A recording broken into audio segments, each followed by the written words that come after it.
Assalomu alaykum, hurmatli televizor ko'rguvchilar. Yaxshimsizlar? Dunyo uyg'ur qurultiyi to'r televiziyasining kunlik xabarlar programmasiga xush keldinglar. Men Iftixor Abdurshid. Juma kuningizga muborak bo'lsin.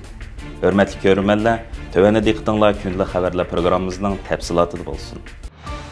Dünya Uyghur Qurultiyi Birleşken Devletler Teşkilatı'nın 59. növbətlik kengişi mezgilida Dünya Uyghur Qurultiyi Birleşken Devletler Teşkilatı'nın 59. növbətlik kişilik hüquq kengiş mezgilida Shvetsariyaning Jenevadagi Birleşken Devletler Teşkilatı'da yandaş yig'in chaqirib, Uyg'urlarning Xitoy degandek oz sonliq millatlar emas, balki Sharq Turkistonning yerlik xalqi va Sharq Turkistondagi asosli millat ekanligini o'ttirib qo'yib, Xitoy doiralarining Uyg'urlarni o'z vatanida oz sonliq millatga aylantirish suiqasdini ichib bergan.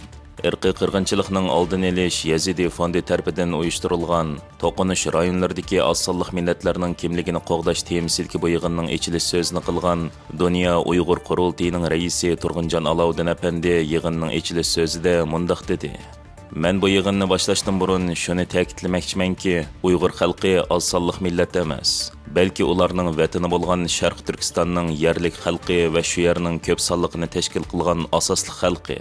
Xitoy doiralari Uyg'urlarni oz sonliq millatga aylantirmoqchi va eng oxirida assimilyatsiya va irqiy qirg'inchilik siyosati orqali ularni butunlay yo'qotmoqchi bo'lyapti.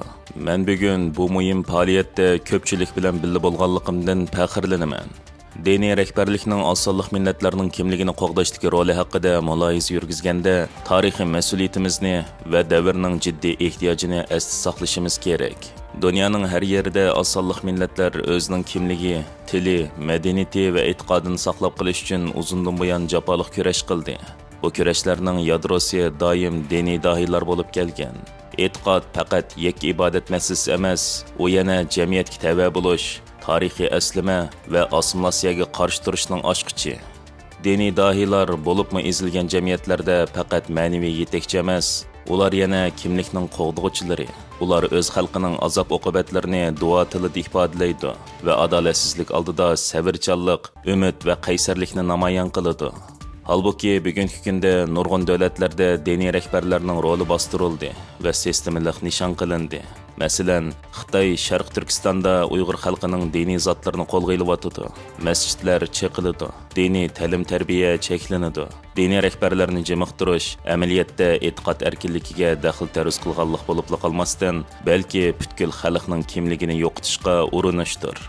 Bu yerda men shuni ta'kidlayman: oz sonliq millatlarning kimligini qo'g'dash madaniyat meroslarini qo'g'dashla emas, balki ularning yashash huquqi, erkinlik huquqi va o'z-o'ziga xo'ja bo'lish huquqini qo'g'dashdan darak beradi. Bu jangni har qanday bir jamiyatda izchil diniy dohiylar yetaklab kelgan. Bu cho'qim shundoq bo'lishi kerak. Xalqaro jamiyat bu sohada texmi dodil qadam tashlashi kerak. Diniy rahbarlarni bostirishga sukut qilish, e'tiqod, izzat, hurmat va mavjudlikni yo'qotishni maqsad qilganlarga sherik bo'lganlikdir. Men bu supidan Birleşken Devletler Teşkilatı sistemasi va a'zo davlatlarning barliq aloqador taraflarini uch muhim nuqtada aniq va hal qilg'ish pozitsiyada bo'lishga chaqiraman. Birinchi, diniy rahbarlarni qo'g'dash diniy erkinlik huquqining ayrilmas bir qismi deb qaralib, unumli kafolatga ega qilinishi kerak. Ikkinchi, masjid, cherkov, duo tilovat so'rinlari va diniy maktablarni o'z ichiga olgan diniy organlar madaniyat meroslarini qo'g'dash doirasida qo'g'dilishi kerak. Uchinchi, har qanday millatlarning, bo'libmi oz sonliq millatlarning diniy dohiylari qo'g'dilishi kerak. Shundoq bo'lganda ular erkin holda xalqaro sahnada ovozini anglata oladi. Xonimlar va apandilar, diniy rahbarlar o'z xalqining hayotini qo'g'daydigan va zolimlarga haqiqatni so'zlaydigan kishilardir. Ularni jamiqtirish faqat birla ovozni jamiqtirish deganlik emas, balki u butkul millatning yuragini jamiqtirishni ko'rsatadi. Bu ovozning davomlashishiga yo'l qo'yaylik. Oz sonliq millat diniy doirlarni qo'g'dash bugungi kunda odamiyligimizning sinovi. Biz bu sinoqdan o'tishni endi kechiktirmasligimiz kerak. BDTning oz sonliq millatlar masalasidagi alayda dokladchisi professor Nikolas Levart maxsus doklad sungan.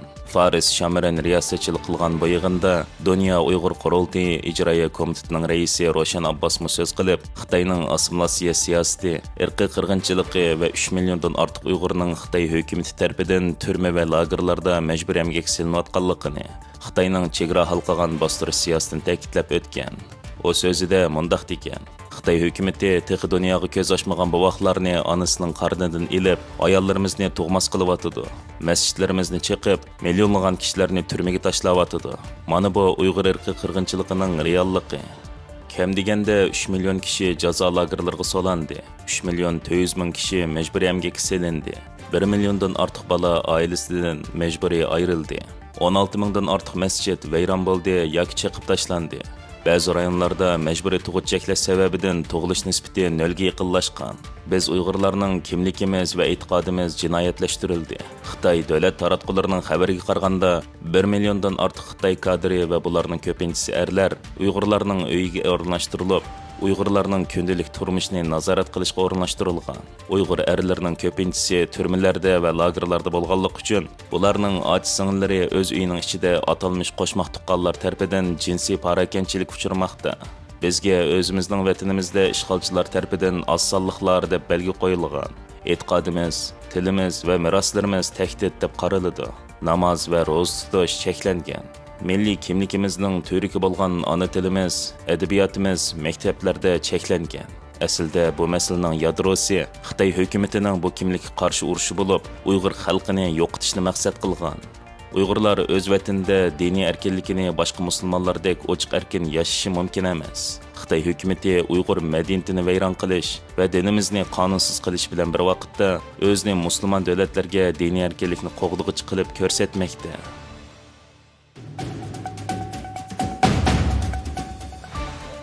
Dünya Uyghur Qurultayının sobiq raisi Dolqin Aysa Janvada axborotlarning ziyoratini qabul qilib, Xitoyning Sharq Turkistonda davlat bexatarligi va taraqqiyotni bahona qilib, keng ko'lamda kishilik huquq dafsanchiligini davomlashtirayotganligini ta'kidladi.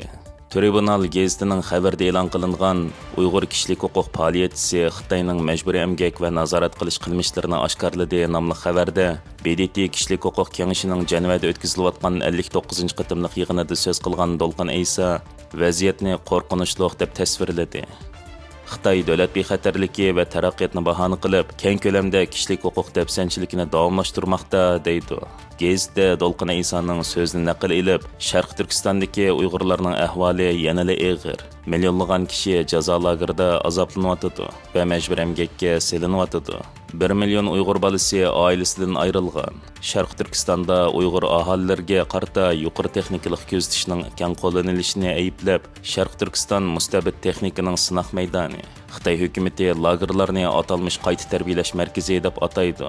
Ammo u amaliyotda jazo lageri, ko'zatish texnikasi, ovoz farqlantirish, chiroy tonish hammasi oldi bilan Uyg'urlarda sinoq qilinadi deb tasvirladi deb Uyg'ur rayoni yaqin yillardan buyongi eng jiddiy kishilik huquq krizisining markaziga aylangan.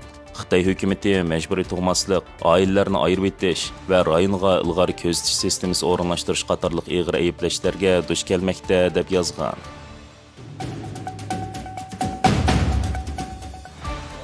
Mushu ayning 3-kuni Germaniyaning poytaxti Berlinda Xitoy tashqi ishlar ministri Wang Yining Germaniya ziyoratiga qarshi birlashma namoyish o'tkazilgan. Uyg'ur, Tibet, Hongkongliklar va har qaysi kishilik huquq tashkilotlari a'zolaridan tashkillangan namoyishchilar Germaniya tashqi ishlar ministrligi oldida Xitoy qarshi jarangliq shuarlar bilan noroziligini ifodalagan. Dünya Uyg'ur Qurultayi fondining raisi va Qurultay Berlin ishxonasining mudiri G'ayur Qurbon apandim naq maydondan stansimizning ziyoratini qabul qilib, bu haqda tafsili ma'lumot berib o'tdi. Hürmetli ko'rmanlar, yuqorida diqqatingizga kunlik xabarlar programmamizning tafsilotini sundik. Keng qitimliq sonimizgacha ko'rishgich omon bo'lgaysizlar. Stansiyamizning YouTube kanaliga a'zo bo'lishni unutmang. Xayr xo'sh.